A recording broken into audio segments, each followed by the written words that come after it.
Au nom du Père et du Fils et du Saint-Esprit, Amen. Le bien de mon Père, bonjour. Bienvenue à chacun et à chacune à cette nouvelle journée de méditation où nous sommes vendredi de la 16e semaine du temps ordinaire. Le bien de mon Père, deux textes pour notre méditation. La première lecture est tirée du livre de l'Exode au chapitre 20, les versets 1 à 17.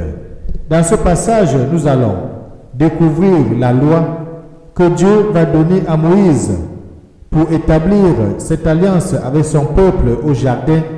Cette loi qu'on appelle les 10 commandements, cette loi qu'on appelle le décalogue. Je vais plutôt à mon niveau l'appeler les prescriptions du Seigneur pour son peuple. Ensuite, les bénis de mon Père, nous allons méditer le psaume 18. Seigneur, tu as les paroles de la vie éternelle. Oui, le Seigneur a les paroles de la vie éternelle. Et on va comprendre pourquoi Saint Pierre dans l'évangile va dire à Jésus, à qui irions-nous? Tu es justement la parole de la vie éternelle. Ensuite, nous allons lire l'évangile de Jésus-Christ selon Saint Matthieu au chapitre 13, les versets 18 à 23. Dans ce passage, on va voir comment Jésus va parler à ses disciples. Il va leur dire, écoutez ce que veut dire la parabole du semeur. Il va donc détailler cette parabole du Seigneur. Nous allons retenir que celui qui entend la parole et la comprend porte du fruit. Est-ce que nous pouvons nous identifier aujourd'hui comme ceux et celles qui sont des personnes porteurs de fruits parce que nous sommes à l'écoute et à la compréhension de la parole de Dieu. Tournons, chers amis, nos sens à l'intérieur, apprêtons les différents textes de méditation d'aujourd'hui à chacun et à chacune. Bienvenue.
Nous pouvons à présent prier avec confiance l'Éternel des armées.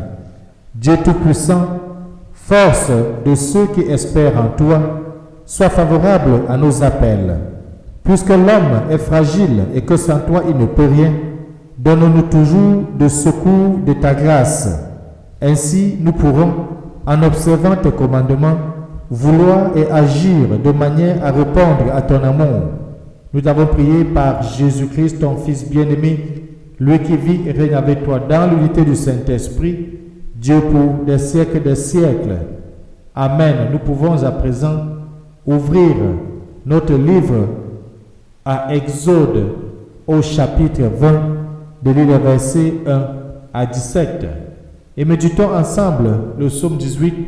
Le Seigneur, tu as les paroles de la vie éternelle. À chacun et à chacune, bonne méditation.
Évangile de Jésus-Christ selon saint Matthieu au chapitre 13, les versets 18 à 23.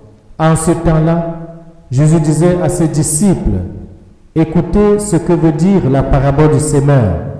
Quand quelqu'un entend la parole du royaume sans la comprendre, le mauvais survint et s'empare de ce qui est semé dans son cœur.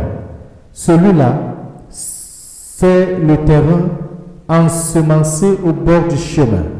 Celui qui a reçu la semence sur un sol pierreux, c'est celui qui entend la parole et la reçoit aussitôt avec joie. Mais il n'a pas de racine en lui, il est l'homme d'un moment. Quand vient la détresse ou la persécution à cause de la parole, il trébuche aussitôt.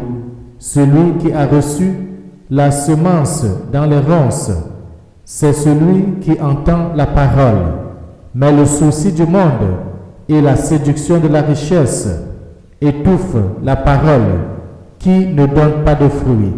Celui qui a reçu la semence dans la bonne terre, c'est celui qui entend la parole et la comprend. Il porte du fruit à raison de 100 ou 60 ou 30 pour un. Acclamons la parole de Dieu.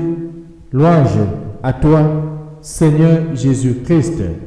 Les bénis de mon Père, nous avons dans cet évangile ce matin l'explication de la parabole du semeur que nous avons écouté il y a de cela quelques jours, où justement le Seigneur nous montrait comment les graines qui tombaient sur les différentes terres pouvaient se comporter.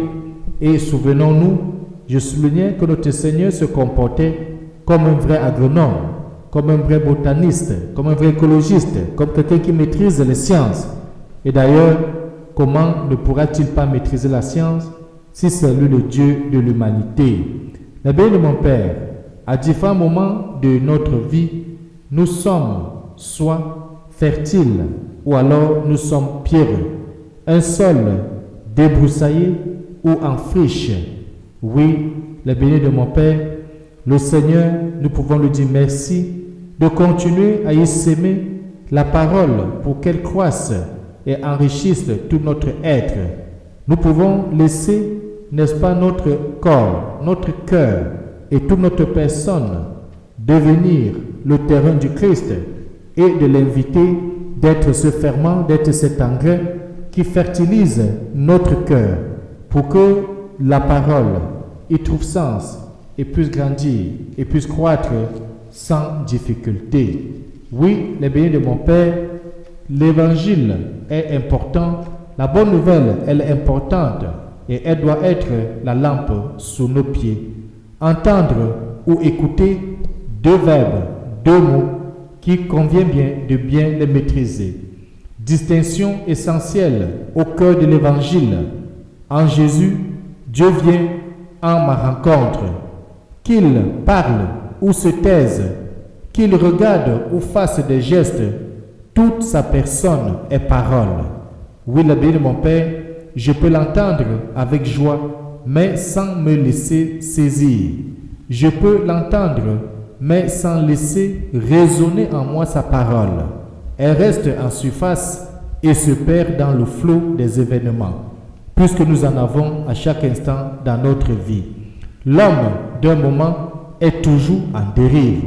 Ainsi, la parole peut être enlevée par l'ennemi parce qu'elle n'est pas intériorisée, comme les autres grains non enfouis sous la terre que viennent picorer en surface les oiseaux du ciel. Écouter implique cependant au contraire un accueil en profondeur. Par la foi, une brèche est ouverte dans le cœur de Pierre et la parole s'y élance. Et comme pour celle qui l'a gardée et repassée en son cœur, comme Saint Luc va nous le dire en Luc chapitre 2, le verset 19, elle m'élargit de l'intérieur. Elle engendre en moi un univers en expansion, la vie de Dieu qui devient mienne, la vie de Dieu que je prends, la vie de Dieu que j'accepte, la vie en Dieu que je maîtrise et que je trouve comme repère. Eh bien, mon Père, dans la première lecture, nous avons justement la loi, les commandements, les prescriptions qui nous aident justement à rester en communion avec Dieu, à cheminer avec Dieu, à donner sens dans notre vie et surtout donner sens dans la vie de ceux et celles, les membres de nos familles, les membres de notre communauté qui sont autour de nous en devenant véritablement celles de la terre et lumière du monde. Pour mieux comprendre la loi, je vais partager avec vous cette condensée de la loi qui nous est donnée par Francis de Daous dans le priant d'église du mois de juillet. Il souligne ceci. Dans la tradition juive, la loi ou Torah compte 613 commandements. Les plus connus sont ceux du décalogue exposé en Exode 20, les versets 1 à 17, dans la première lecture que nous avons lue, et repris en Deutéronome chapitre 5, les versets 6 à 22. Ces 10 commandements offrent une sorte de condensé de l'ensemble des lois de la Torah. Les 4 premiers cherchent à la relation avec Dieu et les 6 derniers aux interactions avec son prochain. Nous pourrions dire que Jésus offre un condensé du condensé de la loi, puisqu'il donne ces 2 règles. Tu aimeras le Seigneur ton Dieu de tout ton cœur, de toute ton âme, de tout ton esprit et de toutes tes forces, et tu aimeras ton prochain comme toi-même. Marc 12, 30 à 31. À noter l'importance des commandements portant sur l'idolâtrie et l'observation du sabbat, qui couvre 7 des 15 versets du décalogue, comme nous venons de le voir. Le béni de mon Père, c'est donc important, toi et moi, nous qui sommes devenus des enfants de Dieu par adoption, nous qui sommes devenus des croyants à la suite de notre Père Abraham, Isaac et Jacob, il est bon de connaître ces décalogues, de connaître cette loi, de connaître ces commandements qui peuvent aussi être des repères dans notre vie de foi et qui sont d'ailleurs des repères dans notre vie de foi. Que Dieu ouvre notre cœur, ouvre notre intelligence et qu'il nous bénisse et nous garde au courant de ces journées, lui qui est Père, Fils et Saint-Esprit. Amen. Louez Dieu, tout le peuple.